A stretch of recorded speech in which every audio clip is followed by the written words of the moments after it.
السلام عليكم ورحمة الله وبركاته، ازيكم يا جماعة؟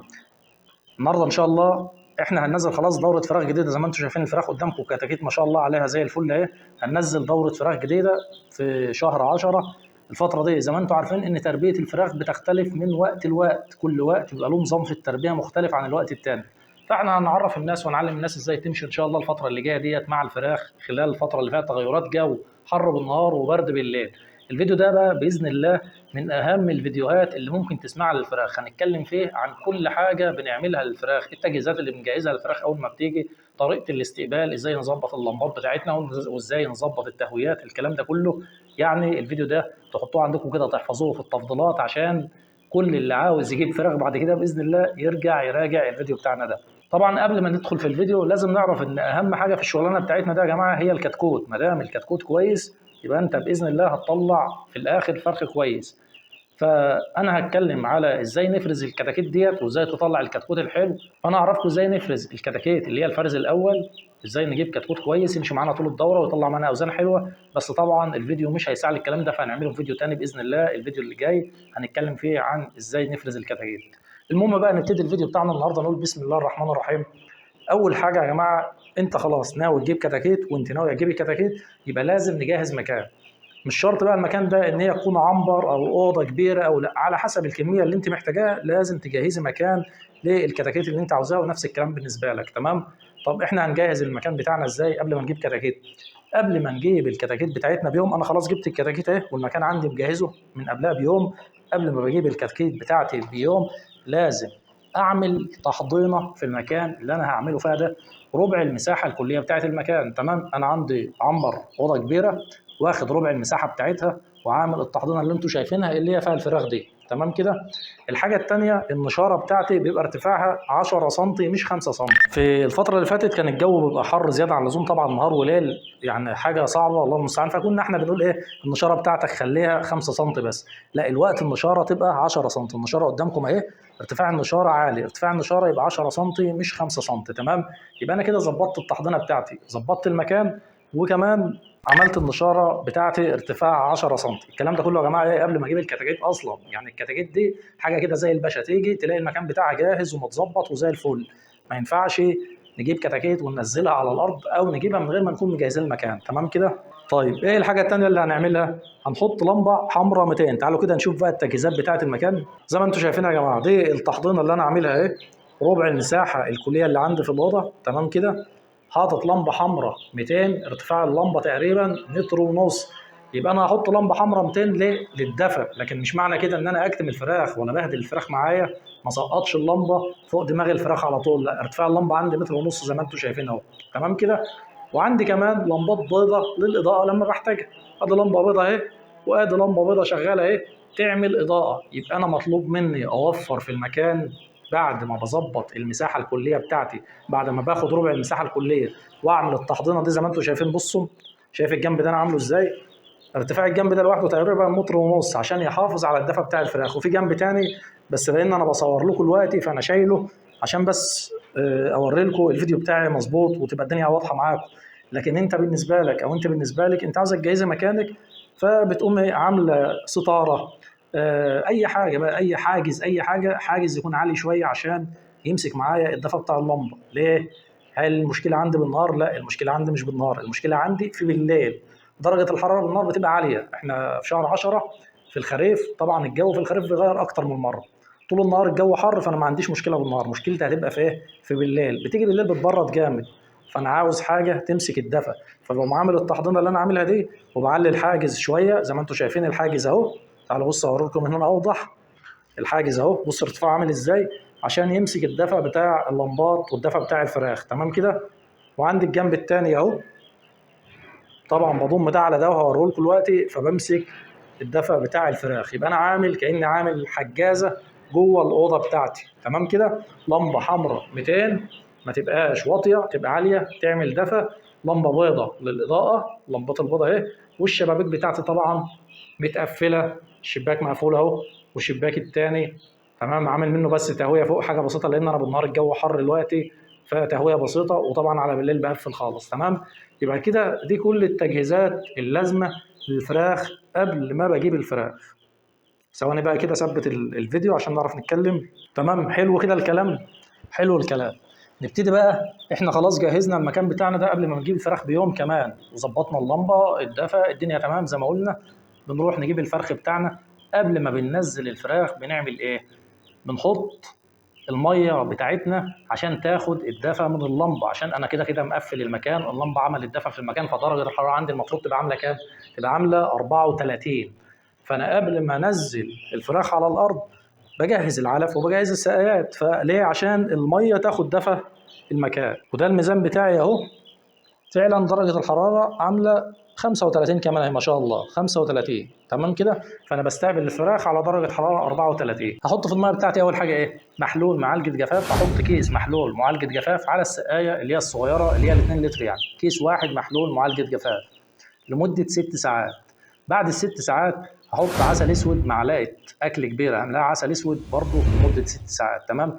يبقى كده اللي انا هستقبل بيه الفراخ فتره الاستقبال اول يوم محلول معالجه جفاف وعسل اسود بالتبادل 6 ساعات وست ساعات لحد تاني يوم ان شاء الله. الكلام اللي انا بقوله لكم ده هو ده خلاصه كل الشغل بتاعنا، اللي هو افضل حاجه فعلا. ده الشغل المثالي عشان تطلع معاك فراخ كويس باذن الله. عشان كده انا بقول لك الفيديو ده احفظه عندك في التفضيلات، لان انت ان شاء الله هتحتاجه في كل دوره. تمام. يبقى 6 ساعات محلول معالجه جفاف، 6 ساعات عسل اسود لحد تاني يوم باذن الله. ننزل احنا بقى الحاجه بتاعتنا زي ما قلنا، الميه بمحلول معالجه الجفاف. شايفين كده يا جماعه؟ نزلنا الميه بتاعتنا بمحلول معالجه الجفاف، وكمان نزلنا العلف بتاعنا. وفي تركايه مهمه جدا هقول لكم عليها دلوقتي في العلف لازم نعملها، لازم ناخد بالنا منها. ايه هي بقى التركايه دي؟ ما نحطش ابدا العلف ان انا املى العلفات لاخرها يا جماعه. مش انا بقى انا جايب الفراخ ومبسوط بيها وبقول يلا يا عم ارمي ميه وارمي علف واكل وظبط. الكلام ده مش هيظبط معايا الكتاكيت. عشان الكتكوت بتاعي يظبط معايا وما يعملش اي مشاكل وتلاقيه ماشي معاك تمام، يبقى لازم العلف نحطه كميات قليله لدرجه بصوا اهي العلف، بص ارضيه العلافه باينه، يعني بص ارضيه العلافه باينه حاجه بسيطه خالص. لما يبقى الكتكوت بتاعي ياكل ويخلص العلف ابتدي ان انا انزل علف تاني جديد. تمام. يبقى انا لازم اكل العلف بتاعي بالطاقه، ما ينفعش ان انا احط علف متواصل قدام الفراخ بالنهار وبالليل، ما بتمنعش.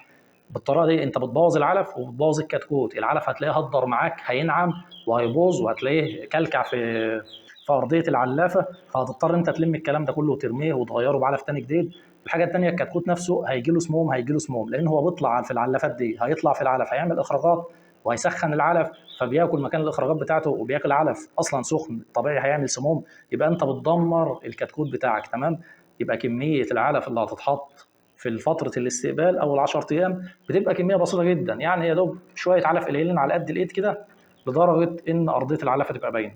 ولما يبقوا يخلصوا بقى ننزل تاني. الحاجه المهمه قوي كمان في الاستقبال عشان خاطري عشان خاطر انا لو ليا خاطر عندكم، يعني راعوا حته ازاي توزعوا العلافات والسقايات.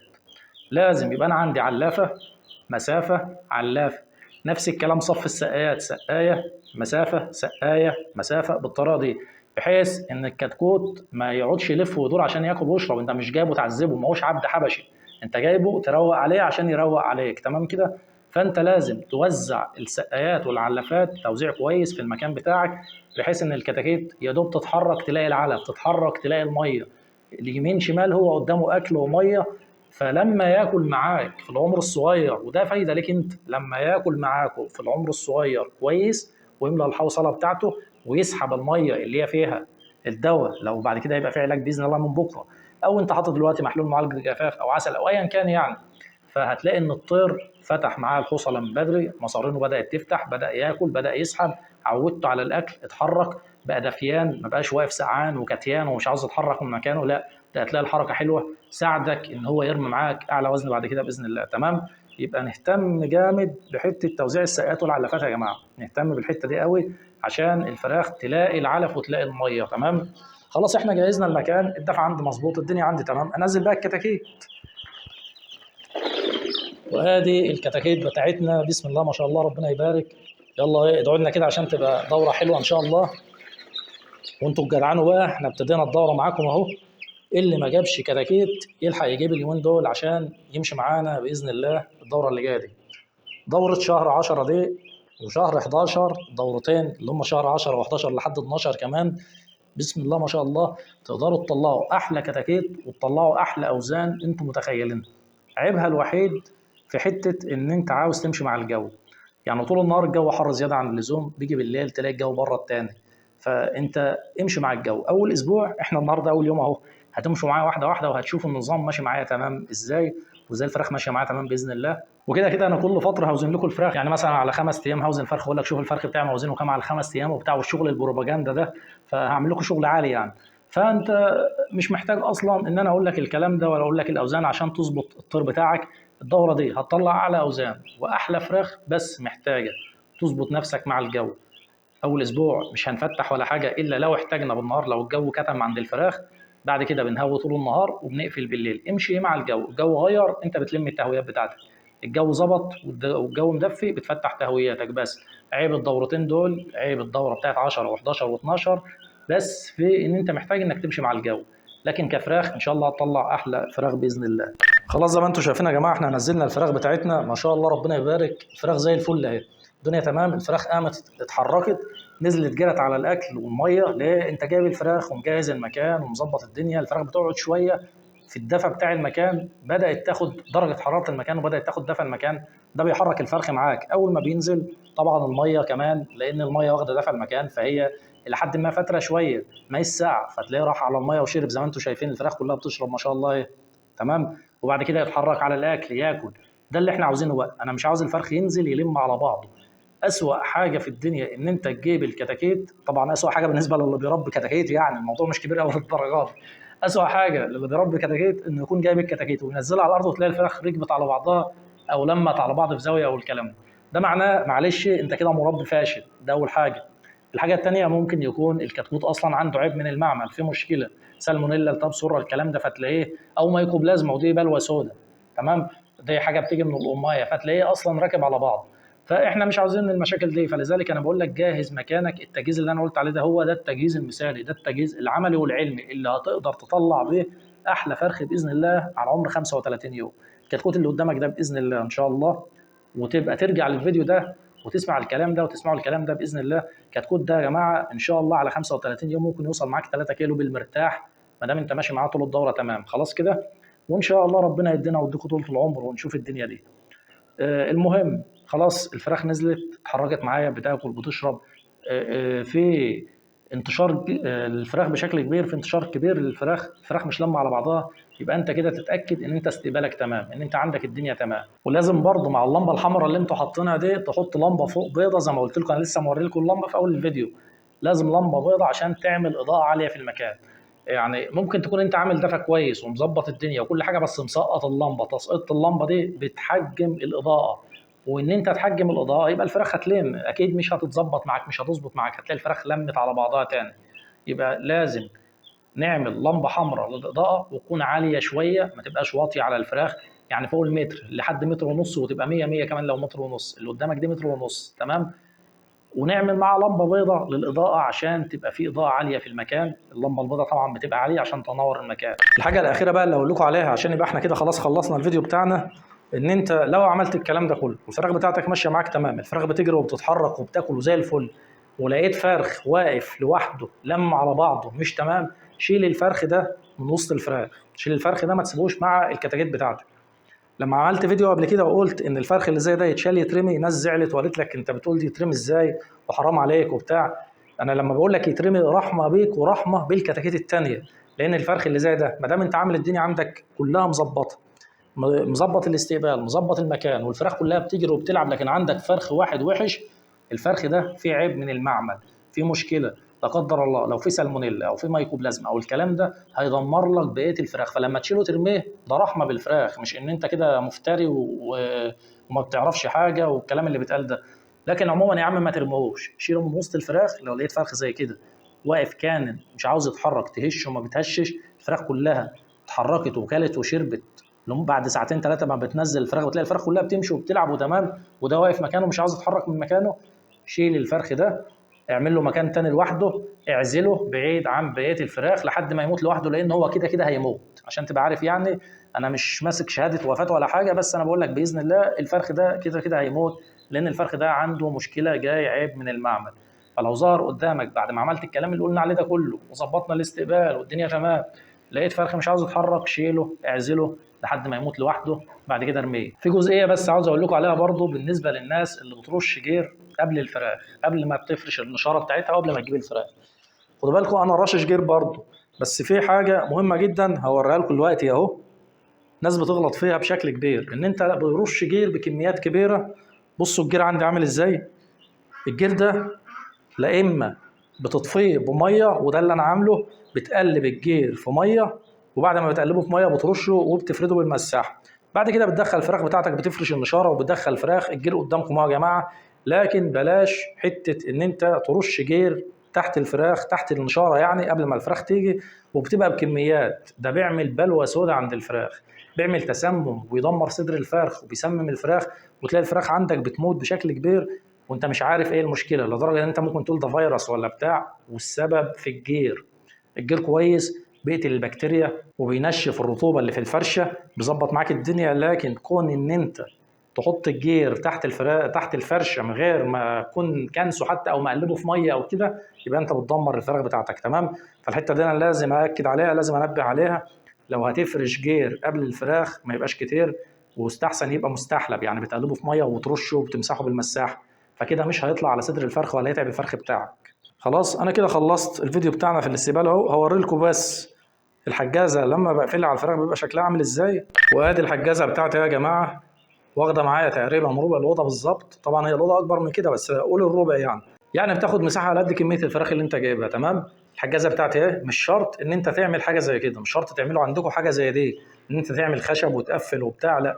المهم عندي ان انت تعمل حجازه بستاره قماش باي حاجه تبقى عاليه بالطريقه دي، عشان تحافظ على الدفى بتاع اللمبه اللي فوق ده ايه، تحافظ على الدفى، يدفي معاك الفراخ، تبقى الفراخ عندك تمام منتشره ومزاجها 100 100. اهي الفراخ اهي، شايفين انا كده من فوق الحجازه بالظبط، ارتفاع الحجازه بتاعتي تقريبا متر ونص. فالفراخ مزاجها 100 100 ومزاجها تمام وتتحرك وتجري. حتى انت لو حبيت تهوي تفتح تهويات من تاني يوم تالت يوم، لو لقيت ان الجو عندك حرر والكلام ده، افتح تهويات عادي مفيش مشكله، ومش هتعمل معاك مشاكل لان مفيش هواء داخل مباشر على الكتكوت الصغير ده. خلاص كده. كده انا جهزت المكان، عملت كل حاجه. النهارده اول يوم استقبال ما شاء الله، الفراخ قدامكم بتجري وبتلعب اهي. فاللي محتاج مني بقى اي حاجه يبعت لي في التعليقات. والسلام عليكم ورحمه الله وبركاته.